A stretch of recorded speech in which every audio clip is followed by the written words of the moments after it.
BJP की चुनाव समिति में बड़ा बदलाव देखने को मिला है। यहां पर कई बड़े नाम ऐसे हैं जिन्हें हटा दिया गया है। 2024 के लिए नए संसदीय बोर्ड का ऐलान किया गया है, नई चुनाव समिति का ऐलान है। और जो बड़ी बात निकल कर आई है वो ये कि नितिन गडकरी को संसदीय बोर्ड से हटा दिया है, शिवराज सिंह चौहान को भी संसदीय बोर्ड से हटा दिया गया है। कुछ नए नाम सामने आए हैं, उसमें सर्बानंद सोनोवाल का नाम है, के लक्ष्मण का नाम है, येदियुरप्पा का नाम है। तो ये इस वक्त एक नई लिस्ट जो हम आपको दिखा रहे हैं। नितिन गडकरी, शिवराज सिंह चौहान संसदीय बोर्ड से बाहर हो गए हैं और सर्बानंद सोनोवाल, यहां पर येदियुरप्पा, इन तमाम लोगों का नाम शामिल है। अशोक सिंघल हमारे संवाददाता इस वक्त हमारे साथ जुड़ रहे हैं। अशोक, 2024 मिशन को लेकर जो ये बड़ा फेरबदल हुआ है, जरा इसमें जानकारियां दीजिए। कौन कौन से बड़े नाम हटाए गए हैं और कौन कौन से नए नाम हैं जिन्हें यहां पर शामिल किया गया है? देखिए, सबसे बड़ा नाम नितिन गडकरी का है जिनको हटाया गया, और शिवराज सिंह चौहान है। दोनों पार्लियामेंट्री बोर्ड के सदस्य थे, उन दोनों को हटा दिया गया। पार्लियामेंट्री बोर्ड में अगर पहले देखा जाए तो बीजेपी अध्यक्ष जयप्रकाश नड्डा, प्रधानमंत्री नरेंद्र मोदी, राजनाथ सिंह, अमित शाह, नितिन गडकरी, शिवराज सिंह चौहान और बीएल संतोष संगठन महामंत्री के नाते ये लोग मौजूद थे। लेकिन नई जो संसदीय बोर्ड का गठन किया गया उसमें अब जो बने हैं, जगत प्रकाश नड्डा अध्यक्ष होने के नाते, नरेंद्र मोदी, राजनाथ सिंह, अमित शाह, वीएस येदियुरप्पा कर्नाटक से आते हैं, पूर्व मुख्यमंत्री हैं। सर्बानंद सोनोवाल असम से पूर्व मुख्यमंत्री है, केंद्र में मंत्री हैं। श्री के लक्ष्मण, इकबाल सिंह लालपुरा, सुधा यादव जो कि हरियाणा से हैं और पहले भी सांसद रह चुके हैं, सत्यनारायण जेठिया मध्य प्रदेश से आते हैं, और बीएल संतोष। 11 लोगों को संसदीय बोर्ड में शामिल किया गया है। और जहां तक सेंट्रल इलेक्शन कमेटी की बात है, उसमें भी फेरबदल किया गया है। जेपी नड्डा, नरेंद्र मोदी, राजनाथ सिंह, अमित शाह, उसमें भी नितिन गडकरी को हटा दिया गया, शिवराज सिंह चौहान को हटा दिया गया है, और शहनवाज हुसैन हुआ करते थे उनको भी हटा दिया गया है। और इसमें येदियुरप्पा, सोनोवाल, लक्ष्मण और तमाम जो पार्लियामेंट्री बोर्ड में वो लोग तो इसमें इंक्लूड ही हैं। साथ ही भूपेंद्र यादव, देवेंद्र फडणवीस, ओम माथुर और श्रीमती बंसी श्रीनिवास को भी इसमें शामिल किया गया सेंट्रल इलेक्शन में। लेकिन सबसे बड़ी बात यह कि नितिन गडकरी और शिवराज सिंह चौहान को दोनों कमेटियों में जगह नहीं मिली है। नहीं तो ये क्या हैरान करने वाला नहीं, क्योंकि नितिन गडकरी, शिवराज सिंह चौहान दोनों बड़े कद्दावर नेता हैं। दोनों को लेकर ये हटाया जाना, इसके संकेत, इसके मायने क्या निकाले जाए? क्योंकि अब इस खबर पर चर्चा बहुत होगी। देखिए, मायने साफ है कि कहीं ना कहीं पार्टी आलाकमान नाराज है, क्योंकि नितिन गडकरी पार्टी के पूर्व अध्यक्ष भी हैं, बड़े नेता भी हैं। नंबर 4 पे उनकी प्रधानमंत्री राजनाथ सिंह, अमित शाह, फिर उसके बाद नितिन गडकरी की सरकार में गिनती होती थी। लेकिन पूर्व अध्यक्ष के नाते भी वो कमेटी के सदस्य होते हैं। लेकिन इस बार उनको हटाए जाना कहीं ना कहीं पार्टी ने देवेंद्र फडणवीस को लेके आया महाराष्ट्र से। अशोक, एक सवाल ये भी है कि यहाँ पर कोई चीफ मिनिस्टर नहीं है, कहीं ना कहीं बहुत ये जानकारी दी गई है कि कोई चीफ मिनिस्टर नहीं है इस बार। नहीं, कोई चीफ मिनिस्टर नहीं है, लेकिन बिल्कुल कोई चीफ मिनिस्टर नहीं रखा गया है। लेकिन कई राज्यों से प्रतिनिधित्व दिया गया है, पूरे मुख्यमंत्रियों को इसमें रखा गया है, कई केंद्रीय मंत्रियों को इसमें शामिल किया गया है। जैसे महाराष्ट्र से देवेंद्र फडणवीस को रखा गया है, और कर्नाटक से येदियुरप्पा पूर्व मुख्यमंत्री है, सोनोवाल है असम के पूर्व मुख्य लेकिन केंद्रीय मंत्री हैं। इस प्रकार से ये बैलेंस करने की कोशिश की गई है। लेकिन सबसे बड़ा चौंकाने वाला नाम नितिन गडकरी का है, जिनको पार्लियामेंट्री बोर्ड और केंद्रीय समिति से बात किया गया। लेकिन अशोक, यहाँ पर जैसा आप बता रहे हैं, संसदीय बोर्ड और चुनाव समिति, इन दोनों ही जगहों के अध्यक्ष भी जेपी नड्डा ही बनाए गए हैं, और साथ ही साथ नितिन गडकरी, शिवराज सिंह चौहान को इन दोनों ही जगहों से हटाया गया है, सिर्फ एक जगह से नहीं।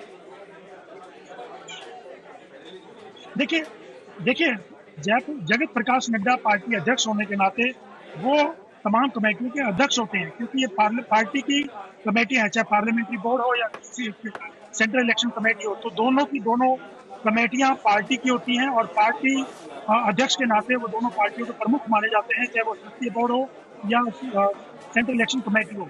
उसके बाद नरेंद्र मोदी, राजनाथ सिंह, जैसे मैंने बताया, 11 पार्लियामेंट्री बोर्ड में सदस्य रखे गए हैं, जबकि पिछली बार सिर्फ जगत प्रकाश नड्डा, नरेंद्र मोदी, राजनाथ सिंह, अमित शाह, नितिन गडकरी, शिवराज सिंह चौहान और बीएल संतोष संगठन महामंत्री होने के नाते बीएल संतोष की तमाम कमेटियों में सदस्य के नाते उनको रखा जाता है। और बीएल संतोष पहले भी थे सेंट्रल इलेक्शन कमेटी में भी, पार्लियामेंट्री बोर्ड में, लेकिन कुछ और नामों को इसमें ऐड किया गया है, संसदीय बोर्ड हो या सेंट्रल इलेक्शन कमेटी में। अशोक, हर कोई हैरत में जो ये जान रहा है कि नितिन गडकरी इस सूची में नहीं है। अब सवाल ये, नितिन गडकरी वो कैबिनेट मिनिस्टर हैं काम के लिहाज से जिनकी सबसे ज्यादा तारीफ होती है, उनका इस सूची में ना होना, सदस्य ना होना, ये हर किसी को चौंका रहा है। क्या भविष्य के लिए वो खतरा थे, इसलिए उनको सूची से हटा दिया गया, बोर्ड से हटा दिया गया?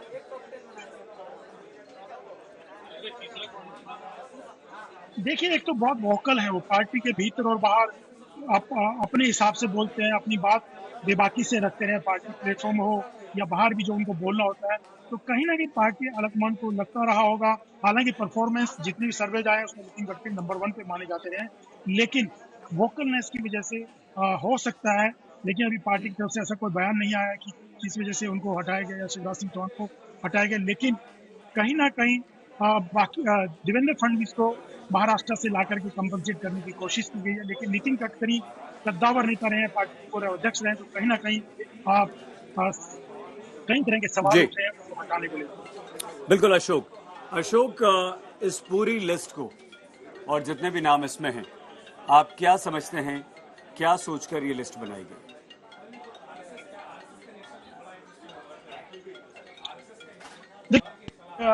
राज्यों को प्रतिनिधित्व दिया गया है इस लिस्ट के अंदर।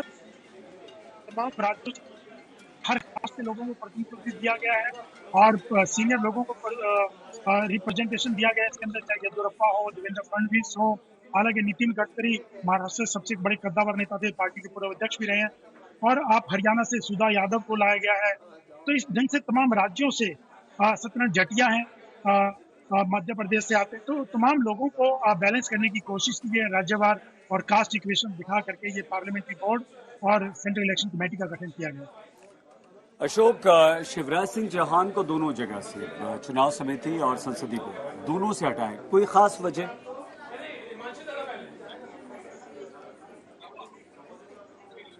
देखिए, अब शिवराज सिंह चौहान क्योंकि मध्य प्रदेश के मुख्यमंत्री भी हैं, दोनों कमेटियों में रहे हैं। लेकिन मध्य प्रदेश से सत्यनारायण जटिया को लाया गया।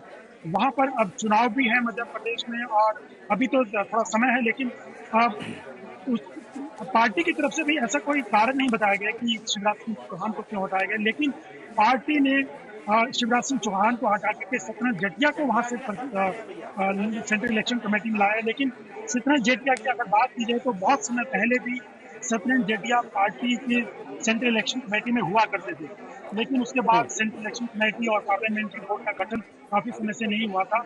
और जो पार्टी का गठन किया गया है वो उसमें जैसे मैं बता, कास्ट इक्वेशन हो, उन तमाम चीजों को ध्यान में रखते हुए, क्योंकि इलेक्शन स्टेट है मध्य प्रदेश में भी कुछ समय बाद चुनाव होने, वहां से सत्यनारायण जटिया है, तो उन तमाम लोगों को, चाहे वो हरियाणा है, SC ST समाज या OBC, इन तमाम प्रतिनिधित्व देते हुए ही इक्वेशन दिखाया गया, चाहे वो पार्लियामेंट्री बोर्ड और सेंट्रल इलेक्शन।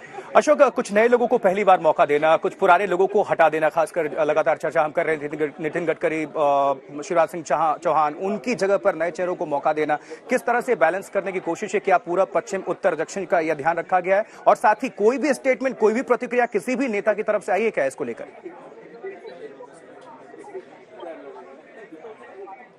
नहीं, देखिए, अभी तो लिस्ट जारी हुई है, पार्टी ने जो लिस्ट जारी किया है पार्लियामेंट्री बोर्ड और सेंट्रल इलेक्शन कमेटी को, लेकिन अभी जिनको हटाया गया उनकी तरफ से उनका कोई रिएक्शन अभी नहीं आया। लेकिन तमाम राज्यों को, अधिकतर अगर बात की जाए, चाहे वो नॉर्थ ईस्ट हो, चाहे वो साउथ हो, चाहे हरियाणा हो, चाहे मध्य प्रदेश, तमाम राज्यों से लोगों को इन पार्लियामेंट्री बोर्ड और सेंट्रल इलेक्शन कमेटी में डाला गया, एक प्रतिनिधित्व देने की कोशिश की गई। लेकिन सबसे बड़ी बात है नितिन गडकरी को हटाया जाना, शिवराज सिंह चौहान को हटाया जाना।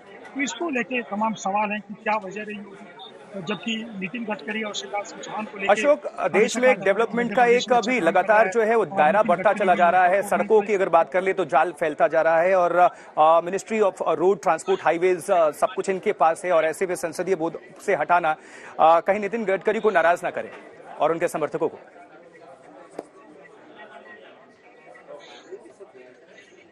देखिए, बिल्कुल नितिन गडकरी की अगर बात की जाए तो कहीं ना कहीं वो पॉपुलर लीडर थे, उनकी पॉपुलरिटी, उनका काम तमाम लोग जानते हैं, पार्टी के भीतर भी, पार्टी के बाहर भी पार्टी में तारीफ की जाती थी। लेकिन पूर्व अध्यक्ष के नाते, चाहे वो राजनाथ सिंह हो, अमित शाह हो, तमाम लोगों को शामिल किया गया है पार्टी के इस पार्लियामेंट्री बोर्ड और सेंट्रल इलेक्शन कमेटी। और हमेशा से ये परंपरा भी रही है, जो भी पूर्व अध्यक्ष रहे हैं वो सेंट्रल इलेक्शन कमेटी में रहे हैं। 2014 के बाद से अगर आडवाणी और को हटा दिया जाए तो लेकिन अब नितिन गडकरी को हटा देना और शिवराज सिंह चौहान मध्य प्रदेश के ठीक है। मुख्यमंत्री और काफी समय से शिवराज सिंह चौहान भी पार्लियामेंट्री बोर्ड से बिल्कुल अशोक, आप बने रहिए हमारे साथ, आपके पास हम आएंगे, आपसे और जानकारियां लेंगे, लेकिन क्योंकि बीजेपी दफ्तर से हमारे साथ पौलमी हमारी संवाददाता बन रही है। पौलमी, नरेंद्र मोदी अमित शाह युग की जब शुरुआत हुई थी तो कई बड़े नेताओं को उस दौरान हटाया गया था। अब क्योंकि नरेंद्र मोदी के समकक्ष जो बड़े नेता गिनाते हैं, नितिन गडकरी, शिवराज सिंह चौहान, उन्हें यहां पर जगह ना मिलना, कई नए नामों को मिलना, क्या सोच आपको दिखती है 2024 मिशन के इस लिस्ट में जिसे जेपी नड्डा की अगुवाई में जारी किया गया है? जी, एक तरह से एक फ्रेश जो आउटलुक है इन दो कमिटीज को देने की कोशिश की गई है। इन दो कमिटीज में ये जो बदलाव आए हैं, जो एक तरह से एक ओवरहॉल ही माना जा सकता है। काफी समय के बाद ये चेंजेस आए हैं। जो हेडलाइन जो है वो आप बता ही रहे हैं, नितिन गडकरी को ड्रॉप करना और शिवराज सिंह चौहान को ड्रॉप करना। नितिन गडकरी को ड्रॉप करना ये बहुत बड़ी बात है। इस पर आप देख सकते हैं कि महाराष्ट्र से उस हिसाब से देवेंद्र फडणवीस को लाया गया है। देवेंद्र फडणवीस को फ्यूचर का नेता माना जाता है, कल का नेता माना जाता है, और उनका जो रोल है वो आप एक तरह से काफी सालों से देख रहे हैं, सिर्फ महाराष्ट्र में सीमित नहीं है। वो चुनाव प्रचार के लिए और चुनाव प्रभारी बनकर गोवा गए थे, उससे पहले बिहार भी गए थे, जो कि काफी क्रूशियल था उनके ग्रोथ के लिए। और इस तरह से आप देख सकते हैं कि महाराष्ट्र से उनको जो है एक तरह से अकोमोडेट कर दिया गया है जब नितिन गडकरी को ड्रॉप किया गया है। जो इकबाल सिंह लालपुरा है, एक तरह से जितनी मेरी जानकारी है, जितनी मेरी याददाश्त है, पहली बार शायद एक सिख समुदाय से किसी को पार्लियामेंट्री बोर्ड में the top most decision making body जो है भारतीय जनता पार्टी की, उसमें इंक्लूड किया गया है। बीएस येडियुरप्पा को एक तरह से कर्नाटका इलेक्शंस के मद्देनजर ही उनको इंक्लूड किया गया है दोनों कमिटीज में, पार्लियामेंट्री बोर्ड में भी और सेंट्रल इलेक्शन कमेटी में भी, क्योंकि उनका जो रोल है इन इलेक्शंस में बहुत महत्वपूर्ण होगा। बीएस येडियुरप्पा ने कुछ हफ्तों पहले ही उन्होंने अनाउंस किया था कि वो रिटायरमेंट ले रहे हैं, चुनावों से वो दोबारा नहीं लड़ेंगे, और उस वक्त उन्होंने खुद ही एक तरह से अनाउंस कर दिया था कि मैं मेरा बेटा जो है विजेंद्र, वो लड़ेगा शिकारीपुरा से, जो उनकी कंस्टिट्यूएंसी है। तब बीजेपी ने उनसे कहा था कि आप इस तरह से अनाउंस मत कीजिए कि किसको टिकट मिलेगा, आप नहीं बता सकते, ये इलेक्शन से पहले हम ही बताएंगे। पर बीजेपी ये भी जानती है कि बीएस येडियुरप्पा का जो रोल है, जो उनका जो लिंगायत कम्युनिटी पर एक जो उनकी जो ग्रिप है, वो काफी इंपॉर्टेंट होगी कर्नाटका इलेक्शंस में। और जिस तरह से बीजेपी आप देख रहे हैं, इस वक्त भी काफी सारा घमासान चल रहा है कर्नाटका बीजेपी में, उसके मद्देनजर रखते हुए बीएस येडियुरप्पा को अकोमोडेट करना और उनके इस वोट बैंक का इस्तेमाल करना ये बहुत ज्यादा जरूरी था, और इसीलिए बीएस येडियुरप्पा को अकोमोडेट किया गया है, सुधा यादव को अकोमोडेट किया गया है, सर्बानंद सोनोवाल को अकोमोडेट किया गया है। पौलमी, क्या इसको इस तरीके से भी देखें कि एक जो नाराजगी रही, क्योंकि आप जैसा बता रही हैं देवेंद्र फडणवीस बड़े कद के नेता हो गए, सिर्फ उनको महाराष्ट्र तक सीमित नहीं रखा जा सकता, तो जो नाराजगी थी, क्योंकि वो दिख भी रही थी जब उनको सीएम के लिए नहीं शिंदे को सामने लाया गया, क्या वहां वो नाराजगी दूर करने के लिए यहाँ उनका नाम रखा गया? येदियुरप्पा का जिक्र आपने किया, उनकी नाराजगी को दूर करने के लिए आज यहाँ जगह दी गई, लेकिन नाराजगी दो बड़ी, नितिन गडकरी और शिवराज सिंह चौहान, ये कितनी भारी पड़ सकती है इन दोनों के मुकाबले, और कहाँ तालमेल बैठा ले गए ये संसदीय बोर्ड में जब चयन हुआ? तो जो आप जो बात कह रही हैं कि एक तरह से देवेंद्र फडणवीस को जब डेप्यूटी चीफ मिनिस्टर बनाया गया, सीएम पद के लिए नहीं चुना गया बीजेपी की ओर से, और वो एकनाथ शिंदे हो गया, तब एक तरह से एक नाराजगी थी, क्योंकि देवेंद्र फडणवीस, जितना हम अपने सूत्रों से तब से बात करते आ रहे हैं और जानने की कोशिश कर रहे हैं कि आखिरकार हुआ क्या था महाराष्ट्र में, ये जानकारी सामने आ रही है कि देवेंद्र फडणवीस को ये जरूर पता था कि उन्हें मुख्यमंत्री नहीं बनाया जा रहा है, पर ये कि उन्हें डेप्यूटी सीएम बनाया जा रहा है, ये उन्हें अचानक से ही पता चला, कुछ घंटे पहले पता चला शपथ ग्रहण की, और इससे वो काफी ज्यादा खुश नहीं थे। उनको मनाया गया फिर कि वो शपथ ग्रहण समारोह में जाए और शपथ ले, और उसके बाद से एक तरह से शायद भी हो सकता है कि एक एलिमेंट इसका जरूरी हो सकता है कि उनकी नाराजगी मिटाने के लिए उनको इस तरह से अकोमोडेट किया गया है इन कमिटीज में, जो कि काफी इंपॉर्टेंट कमिटीज है। और इसके बाद ऑफकोर्स ये देखना होगा कि किस तरह से उनका रोल जो है उसको एनहांस किया जाता है, क्योंकि जैसे मैं बता भी रही थी कि उनका जो रोल है आगे चल के काफी महत्वपूर्ण होने वाला है। उनको महाराष्ट्र में ही सीमित नहीं रखा गया है, पहले भी उस वक्त तो वो डेप्यूटी चीफ मिनिस्टर नहीं थे, ऑपोजिशन के ही नेता थे, जिस वक्त उनको दूसरे रोल्स में इस्तेमाल किया गया है। पर अब जो हम समझ सकते हैं वो ये समझ सकते हैं कि देवेंद्र फडणवीस को एक तरह से आप अकोमोडेट करने की कोशिश कर रहे हो, उनकी नाराजगी दूर करने की कोशिश कर रहे हो, और उनको एक बड़ा रोल देने की भी कोशिश जरूर कर रहे हो। पर नितिन गडकरी को जिस तरह से ड्रॉप किया गया है इस पार्लियामेंट्री बोर्ड से, वो एक बहुत बड़ा झटका है नितिन गडकरी के लिए, और एक मैसेज भी है शायद। पौलमी, आप देवेंद्र फडणवीस के रोल की बात करें, लेकिन अब सवाल यह कि फिर पार्टी में, संगठन में नितिन गडकरी का रोल क्या होगा या शिवराज सिंह चौहान का रोल क्या होगा? ये तो अब समझने की बात होगी, क्योंकि जिस तरह से डिसीजन सरकार ने, भाजपा ने लिए हैं, पहले भी जिस तरह से जब लास्ट कैबिनेट रीशफल हुआ था और काफी सारे मंत्रियों को ड्रॉप किया गया था, अचानक से जिस तरह से रविशंकर प्रसाद, प्रकाश जावड़ेकर जैसे कद के नेताओं को ड्रॉप किया गया था, इससे काफी सारे लोग अचंभित थे कि ये हुआ क्या, अचानक से हुआ क्या, इनकी काम में कोई कमी रह गई थी। पॉल में आपके पास हम लौट रहे हैं, इस बिहार का रुख करते हैं जहां पर नए कानून मंत्री को लेकर विवाद चल रहा है। रविशंकर प्रसाद इस वक्त प्रेस कॉन्फ्रेंस कर रहे हैं, सुनाते हैं आपको। उन्होंने सरेंडर क्यों नहीं किया? 5 साल हो गए। ये मैं फिर रिपीट करना चाहता हूं, 16/2/2017 का आदेश था। हाईकोर्ट ने कहा था कार्तिक सिंह, आपका अग्रिम जमानत की याचिका रिजेक्ट करते हैं, आप सरेंडर करिए। सरेंडर आपने क्यों नहीं किया? क्या मतलब है आपको? अब फिर देखिए क्वाशिंग भी रिजेक्ट हो गया। अब इसके बाद जो सबसे बड़ी बात, जो शर्मनाक है, निंदनीय है और एक स्कैंडल है, उसका मैं जिक्र आपके सामने करना चाहता हूं। जिनका एंटीसिपेटरी बेल 5 साल पहले रिजेक्ट हो गया हाईकोर्ट के द्वारा, तो ये एडिशनल डिस्ट्रिक्ट जज 3rd दानापुर ने उनकी अग्रिम जमानत की याचिका क्यों इंटरटेन की? पहली बात, मेरे पास ये कॉपी भी है, मैंने आपके पढ़ने के लिए फेयर कॉपी रखा है। और क्या लिखते हैं? आपको सूचित किया जाता है कि उपरोक्त अग्रिम जमानत आवेदन संख्या में 12/8/22 के आदेश के द्वारा बिहटा कांड थाना संख्या 859 में अभियुक्त कार्तिकेय कुमार को 1/9/22 तक नो कोएर्सिव प्रदान किया जाता है। क्या मतलब है इसका? हाईकोर्ट ने आपका बिल रिजेक्ट कर दिया, एंटीसिपेटरी बिल, आपको सरेंडर करने को कहा, आपने 5 साल तक नहीं किया। हाईकोर्ट ने फिर आपका क्वाशिंग भी डिसमिस कर दिया।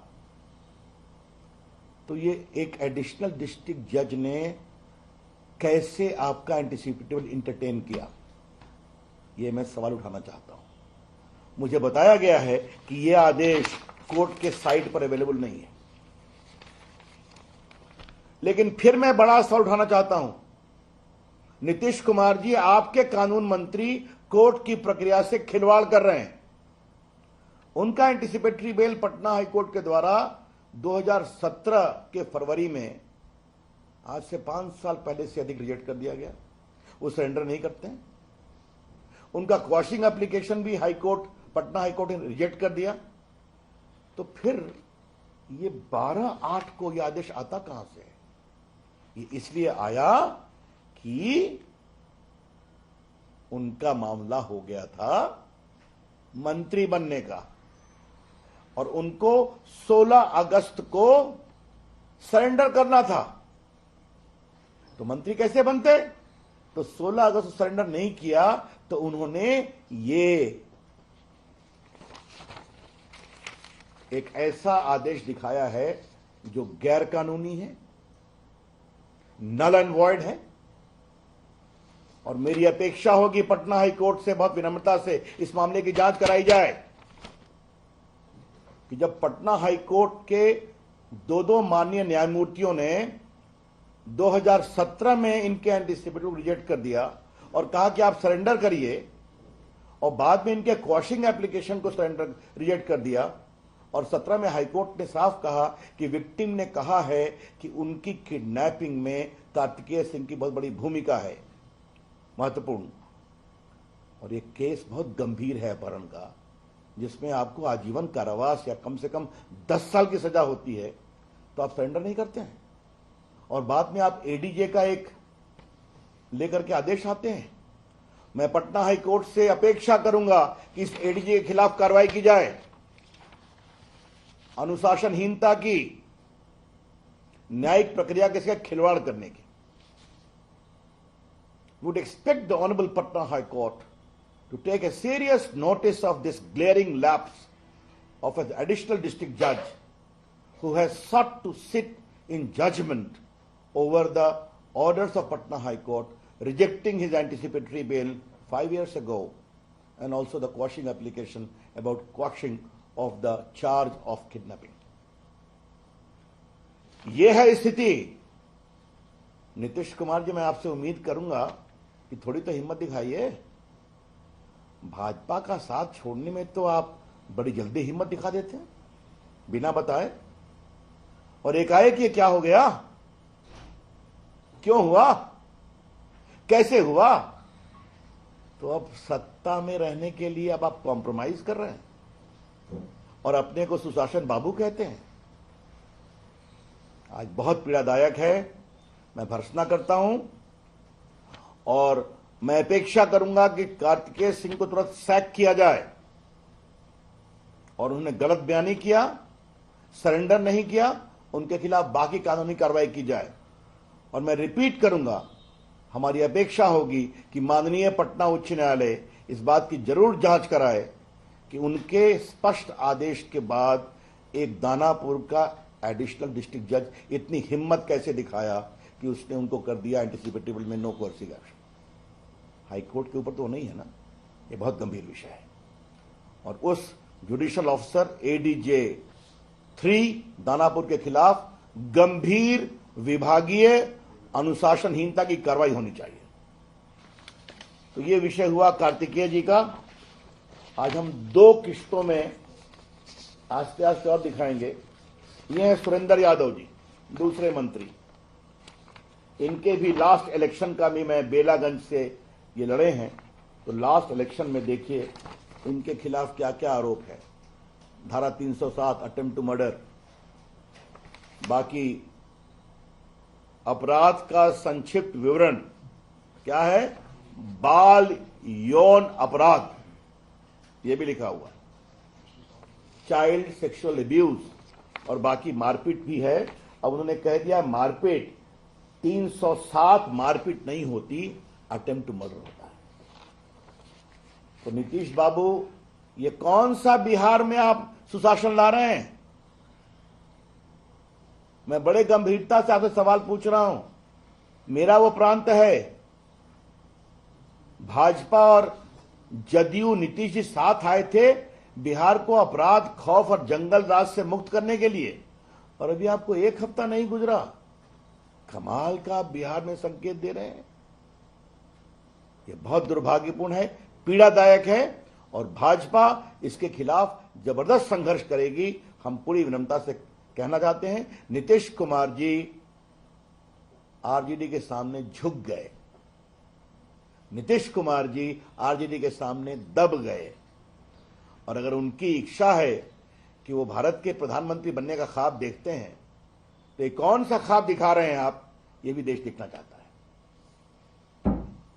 बिहार से जुड़ी खबर, क्योंकि भारतीय जनता पार्टी काफी आक्रामक रुख अपना रही है। बिहार के नए कानून मंत्री को लेकर नीतीश सरकार को घेरने का काम किया भारतीय जनता पार्टी ने। अब से थोड़ी देर के पहले भारतीय जनता पार्टी की तरफ से अभी प्रेस कॉन्फ्रेंस किया गया है और आरोप लगाया गया है कि एक बार फिर से बिहार की जनता को जंगल राज की तरफ लेकर जा रही है ये महागठबंधन की सरकार। अभी रविशंकर प्रसाद, थोड़ी देर पहले उन्होंने प्रेस कॉन्फ्रेंस किया और साफ तौर पर उन्होंने कहा कि सड़क से लेकर संसद तक इसको लेकर हम उग्र प्रदर्शन करेंगे, क्योंकि कानून मंत्री ने खुद कानून को हाथ में लिया है।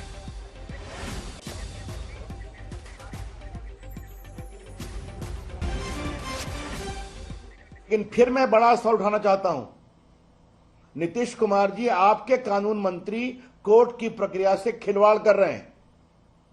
उनका एंटीसिपेटरी बेल पटना हाईकोर्ट के द्वारा 2017 के फरवरी में, आज से 5 साल पहले से अधिक, रिजेक्ट कर दिया गया। वो सरेंडर नहीं करते हैं।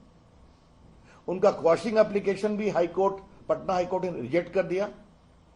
तो फिर ये 12/8 को यह आदेश आता कहां से? ये इसलिए आया कि उनका मामला हो गया था मंत्री बनने का, और उनको 16 अगस्त को सरेंडर करना था। तो मंत्री कैसे बनते? तो 16 अगस्त सरेंडर नहीं किया, तो उन्होंने ये एक ऐसा आदेश दिखाया है जो गैर कानूनी है, नल एंड वॉइड है। और मेरी अपेक्षा होगी पटना हाई कोर्ट से बहुत विनम्रता से इस मामले की जांच कराई जाए। ये पूरा प्रकरण दरअसल है क्या, इस पूरे मामले की शुरुआत कहां से हुई और नए कानून मंत्री पर क्या कुछ आरोप है, इसको समझने के लिए सीधा रुख करते हैं शुभांकर का। तो देखिए, कानूनी पहलू में कानून मंत्री बिहार के फंसे हुए हैं, लेकिन पूरा विवाद क्या आपको समझाते हैं। दरअसल बिहार में कानून मंत्री कार्तिकेय सिंह पर बड़ा खुलासा हुआ। ये खुलासा क्या हुआ है कि जिस दिन उन्हें सरेंडर करना था उसी दिन उन्होंने मंत्री शपथ ली। 2014 के अपहरण केस में उन पर वारंट जारी हुआ था और 16 तारीख वो तारीख है जिस दिन बताया जा रहा है कि 16 अगस्त को उन्हें सरेंडर करने का आदेश मिला था। लेकिन उसी दिन बिहार में नई सरकार में वो मंत्री बन रहे थे और मंत्री भी कानून मंत्री बन रहे थे। 12 अगस्त को दानापुर कोर्ट से उन्हें राहत मिली है और अब इसको लेकर सवाल खड़े हो गए कि आखिर जिस व्यक्ति के खिलाफ वारंट जारी हुआ था उसे मंत्रालय देने की क्या जरूरत थी। नीतीश सरकार को लेकर सवाल है। 1 सितंबर तक कार्तिकेय के खिलाफ दंडात्मक कार्रवाई से रोक है, लेकिन उसके बाद फिर ये सवाल खड़े होंगे। ऐसे में पूरे विवाद को लेकर, इस विवाद से जुड़ी सियासत को लेकर हम आपको ये रिपोर्ट दिखाते हैं।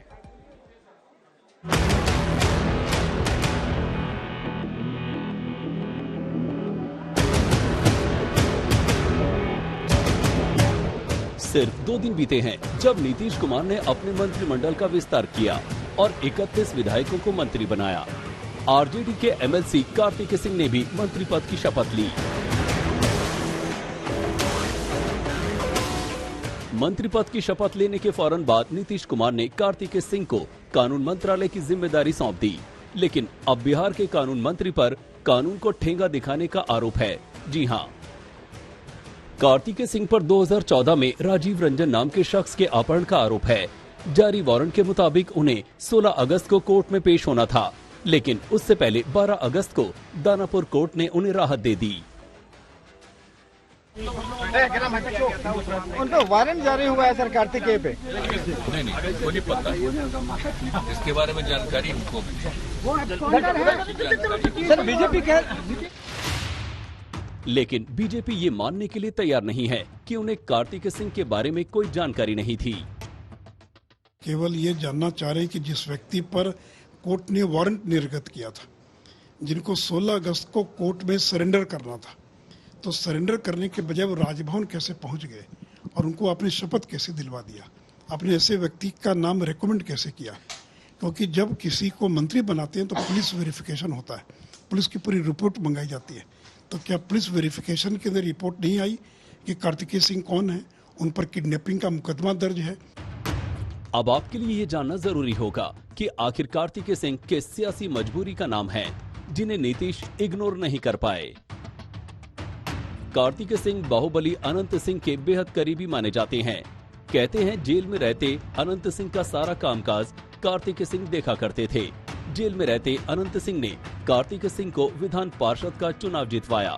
कार्तिकेय सिंह को अनंत सिंह के मास्टर साहब के नाम से जाना जाता है।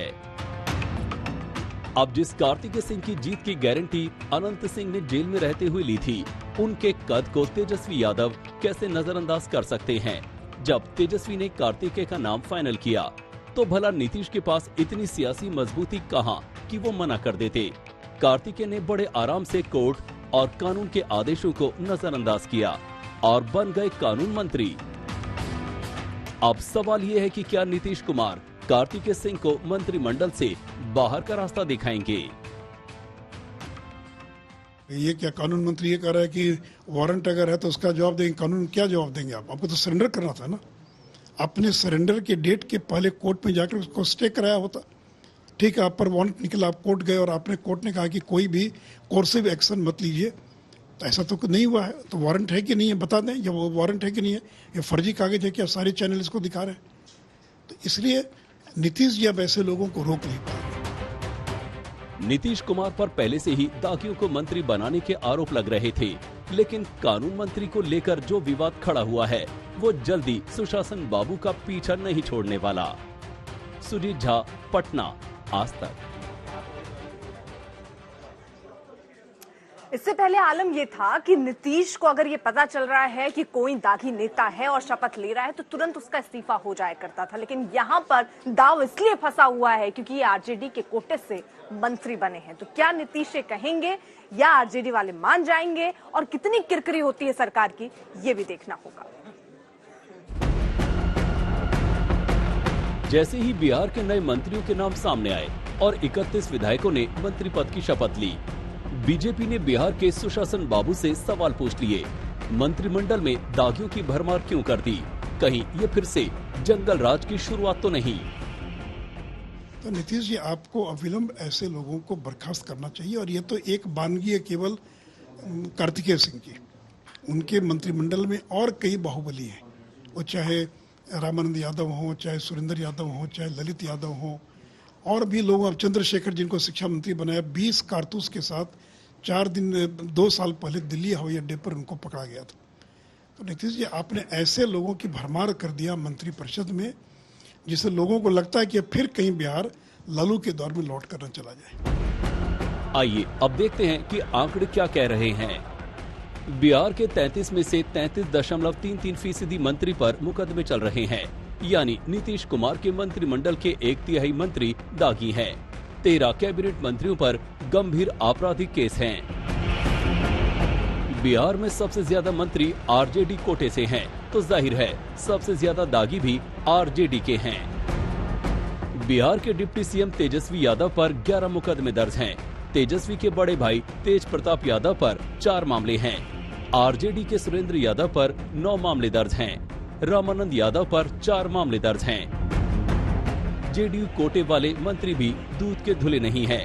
कई मंत्रियों पर आपराधिक मामले दर्ज हैं। जमा खान पर हत्या की कोशिश, हिंसा को भड़काने और आर्म्स एक्ट जैसे मामलों में 3 आपराधिक मामले दर्ज हैं। लेसी सिंह के खिलाफ 2 हत्या केस में साजिश रचने का आरोप है। मदन सहनी के खिलाफ 5 आपराधिक मामले दर्ज हैं। आपदागी मंत्रियों के बहाने बीजेपी नीतीश की सियासत पर सवाल खड़े कर रही है। तो डिमांड करिए, हम तो कह रहे हैं कि मुख्यमंत्री को खुद टीवी पर आना चाहिए और बताना चाहिए कि मुझसे गलती हो गई और मैं ऐसे मंत्री को बर्खास्त कर रहा हूँ। ये तो समय का तकाजा, एक चैनल नहीं चला, सारे चैनल चला रहे और ये सारे कागजात दिखा रहे। ये हाईकोर्ट का ऑर्डर है कि नहीं? हाईकोर्ट का ऑर्डर 21 तारीख का ऑर्डर है 7 जुलाई 2022 का, जिसमें कि अंदर जिन्होंने एफआईआर को क्वैशिंग के लिए गए थे वो, तो कोर्ट ने उसको खारिज कर दिया था। तो इसलिए मुख्यमंत्री की पूरी जानकारी में यह व्यक्ति मंत्री बना है और इसलिए मुझे संदेह है कि नीतीश जी इसको बर्खास्त कर पाएंगे। बिहार के दागी मंत्रियों को लेकर उठे विवाद में अब कार्तिकेय सिंह के मामले ने बीजेपी को नया हथियार थमा दिया है। दिल्ली से जितेंद्र बहादुर सिंह के साथ सुजीत झा, पटना, आज तक। तो एक तरफ जहां बीजेपी अपने मंथन में लगी है कि बिहार में कैसे अपनी सियासी जमीन को और बढ़ाना है, दूसरी तरफ इस तरीके के मौके राजीव बीजेपी के लिए राह आसान कर देते हैं, निशाना साध रही सीधे तौर पर बीजेपी। बिल्कुल अर्पिता, तो कानून से खिलवाड़ का आरोप लगा है नए कानून मंत्री पर, कार्तिकेय सिंह पर, लेकिन उनका पहला बयान भी सामने आ गया है। क्या कुछ कहा है उन्होंने, सुनाते हैं आपको। सुशील मोदी ने आपके ऊपर एक आरोप लगाया, क्या कहा? देखिए, हलफनामा में सब अपना मंत्री विधायक जितने होते हैं सब देते हैं, सब दिया हुआ है, उसमें कहीं कोई इस तरह की बात नहीं है। सुशील मोदी ने आपके ऊपर एक आरोप लगाया, क्या कहा? देखिए, हलफनामा में सब अपना मंत्री विधायक जितने होते हैं सब देते हैं, सब दिया हुआ है, उसमें कहीं कोई इस तरह की बात नहीं है। और इसी खबर पर हमारे संवाददाता सुजीत झा हमारे साथ जुड़ गए। सुजीत, अब बिहार में अब क्या होगा? कार्तिकेय सिंह का अब क्या होगा, क्योंकि चौतरफा घिरे हुए हो वो, नीतीश कुमार पर दबाव बनाया जा रहा है। बिल्कुल, सरकार दबाव में है, खासतौर पर कार्तिकेय कुमार का जो मामला है और जिस तरह के आरोप बीजेपी की तरफ से लग रहे हैं, और पटना हाईकोर्ट ने जब उनका एंटीफेसिटी बेल जो है वो रद्द कर दिया था 2017 में, क्वेसिंग का मामला इसी साल 7 जुलाई को वो भी खारिज हो गया था। तो फिर जो दानापुर कोर्ट का आदेश कितना प्रभावी होता है ये भी जांच का विषय है और हाईकोर्ट को इस मामले पर पूरा संज्ञान लेने की जरूरत भी है। दूसरी तरफ ये है कि सरकार में जो लोग हैं वो पूरी तरह से बचाव में है। जमा खान, जिन पर खुद मुकदमे हैं, जेडीयू के कोटे से मंत्री हैं, उन्होंने कहा कि इस्तीफा देने की कोई जरूरत नहीं है कार्तिकेय कुमार को। सवाल ये है कि 1 सितंबर के बाद क्या होगा, जब ये दानापुर का जो आदेश है, नो कोर्सिंग का आदेश है, तो उसका 1 सितंबर तक है ये, उसके बाद क्या होगा, उसके बाद वो कैसे मंत्री रह पाएंगे। तो तमाम तरह के सवाल हैं। नीतीश कुमार इस तरह के सवालों के आदी नहीं रहे हैं, लेकिन लगता है जिस तरीके का मंत्रिमंडल का चुनाव हुआ है, जिस तरह के चेहरे सामने आए हैं, तो निश्चित तौर पर उन्हें इस सब के लिए तैयार रहना पड़ेगा।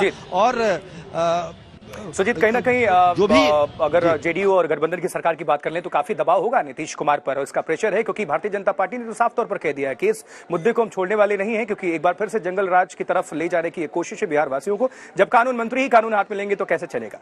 साफ तौर पर उन्होंने कहा है कि हम सड़क से लेकर सदन तक इसको लेकर प्रदर्शन करेंगे। सबसे बड़ा सवाल यही है, आखिर कानून मंत्री कैसे बना दिया है कार्तिकेय कुमार को। अगर जाति के आधार पर, क्षेत्र के आधार पर अगर मंत्री बनाया गया, तो फिर कानून मंत्री ही क्यों, जिस पर कानून तोड़ने का आरोप हो, जिस पर कई मुकदमे चल रहे हो, जिस पर कोर्ट का वारंट हो, ऐसे व्यक्ति को कानून मंत्री बनाना, और मंत्री बनाने से पहले पूरी तरह से उसको सुविधा प्रदान करना, यानी कि 12 तारीख को वो आदेश देना कि भाई इन पर कोई कार्रवाई 1 सितंबर तक नहीं करनी चाहिए। तो आगे क्या, ठीक है सुजीत, आप हमारे साथ बने रहे, हम आपका दोबारा रुख करेंगे। इस बीच बिहार से ताल्लुकात रखते हैं केंद्रीय मंत्री आरके सिंह, उनसे बात की है हमारे सहयोगी ने। क्या कुछ आरके सिंह का कहना है इस पूरे प्रकरण को लेकर, आपको हम सुनवाते हैं। पर हमारे साथ बातचीत करने के लिए मौजूद हैं केंद्रीय मंत्री आरके सिंह। सर, नीतीश कुमार ने ये कदम बढ़ाया, इसको आप किस तरीके से देखते हो, क्योंकि उनके ऊपर वारंट जारी हुआ, उसके बाद भी कानून मंत्री की शपथ दिला दी गई। बड़ी शर्मिंदगी की बात है साहब। पूरे बिहार का रेपुटेशन खराब हो गया कि एक दुर्दांत अपराधी का राइट हैंड मैन, जिस पर खुद कई क्रिमिनल केसेस हों, अपहरण इत्यादि के, उसको कानून मंत्री बना दिया गया। ये मैं नहीं मानता हूं कि नीतीश जी को इसकी जानकारी नहीं थी। नीतीश जी भली भांति जानते हैं, उसी क्षेत्र के जानते हैं भली भांति कि अनंत सिंह क्या है, कितना बड़ा खूंखार अपराधी है, और उसका right hand man Kartikeya Singh है, ये भी भली भांति जानते हैं। उसको बना दिया आपने। सत्ता के लिए क्या क्या करिएगा साहब, सो हमारा सवाल है।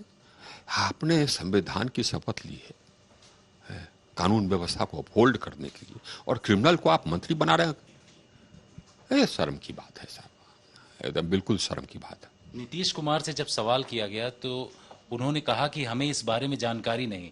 क्या चीफ मिनिस्टर को इस बारे में जानकारी नहीं? ये मानने की बात है कि बिहार में किसी को, वो भी उस क्षेत्र के किसी को, कोई भी व्यक्ति हो, उसको जानकारी नहीं हो कि अनंत सिंह क्या है। किसी से पूछ लीजिए आप, आई तो भली भांति जानते हैं कि अनंत सिंह क्या है। अनंत सिंह तो इनके पार्टी में भी था, इतना बड़ा दुर्दांत अपराधी, और उसी का राइट हैंड मैन। इनको जानकारी नहीं है? बिल्कुल जानकारी है साहब। कदापि ये ऐसा मामला थोड़ा है कि इसके लिए पता करने के लिए स्पेशल ब्रांच से पूछना होगा।